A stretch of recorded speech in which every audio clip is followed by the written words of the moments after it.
شیخ محترم ابھی آپ نے تھوڑی دیر پہلے ایک دعا بیان کی ہے،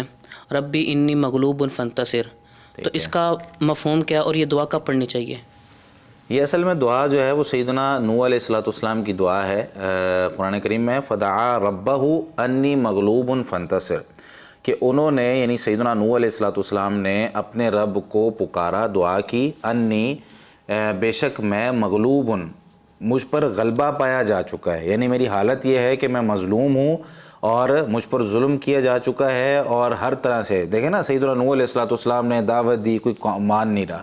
ظلم اور زیادتی اور پھر جملے کسنا اور کسی نہ کسی طریقے سے ان کو تکلیف دی جا رہی ہے۔ تو ایک لمبا عرصہ جب انہوں نے اپنی جو کوشش تھی وہ کر لی اور وہ کامیاب نہیں ہو سکی، تو پھر اللہ تعالیٰ کو انہوں نے مدد کے لیے پکارا اور فرمانے لگے انی مغلوب فانتصر، تو میری مدد فرما۔ تو اللہ تعالیٰ کی مدد حاصل کرنے کا طریقہ یہ ہے کہ جب بندہ مظلوم ہو، اس پر تکلیفیں ہوں، پریشانیاں ہوں، اور بندہ جو ہے نا وہ کسی طریقے سے، مطلب آپ اس کو یوں کہہ لیں کہ قرضے میں کوئی دبا ہوا ہے، یا کوئی شخص جو ہے نا وہ کسی کے ظلم کے نیچے دبا ہوا ہے، اور آج کل یہ دعا جو ہے نا پڑھنی چاہیے۔ جیسے حالت اس وقت ہے مسلمانوں کی موجودہ صورتحال ہے، جس سے مثال کے طور پر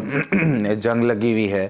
اور ہم وہاں پہ نہیں جا سک رہے، یا وہاں پہ جو مسلمان ہیں فلسطین کے اندر یا کسی بھی ملک کے اندر جہاں مسلمانوں کے ساتھ ظلم اور زیادتی ہو رہی ہے، تو ان کو بھی یہ دعا پڑھنی چاہیے، رب انی مغلوب فانتصر۔ ویسے تو ایمان بڑے مضبوط ہیں ان لوگوں کے جو وہاں پر ہیں، ہم لوگ یہاں بیٹھے کچھ بھی نہیں کر سکتے، تو کم از کم دعا تو کر سکتے ہیں نا۔ تو اس دعا کو اپنے لیے بھی کریں اور ان مسلمانوں کے لیے بھی کہ یار بھائی میں نہیں پہنچ پایا کسی وجہ سے، بہت سارے بیچ میں بیریئرز ہیں، بارڈرز کے بیریئرز ہیں اور حکومتوں کے بیریئرز ہیں اور مخالفتوں کے بیریئرز ہیں، تو بہت ساری چیزیں ہیں، تو کم از کم ہم دعا تو کر سکتے ہیں نا۔ تو ہمارے جو بھی مسلمان کہیں بھی ان کو جو ہے نا وہ مسائل ہیں، بجلی کے بل کے مسائل ہیں، مہنگائی کے مسائل ہیں اور ظلم اور زیادتی کے مسائل ہیں، اور کچھ بھی ہو رہا ہے، مطلب کیسز کتنے دیکھ لیں آپ، پڑے ہوئے ہیں عدالتوں کے اندر اور یہ ساری چیزیں، تو ان ساری صورتحال کے اندر ہمیں یہ دیکھنا چاہیے کہ کوئی اس طرح کی دعائیں، کیونکہ اس وقت وہ ذات مدد کرتی ہے جب دنیا میں کوئی مدد کرنے والا نہیں ہوتا، تو اس ذات سے مانگنے کا طریقہ یہ ہے کہ انبیاء علیہم الصلوۃ نے جیسے دعائیں کی ہیں ویسے کریں۔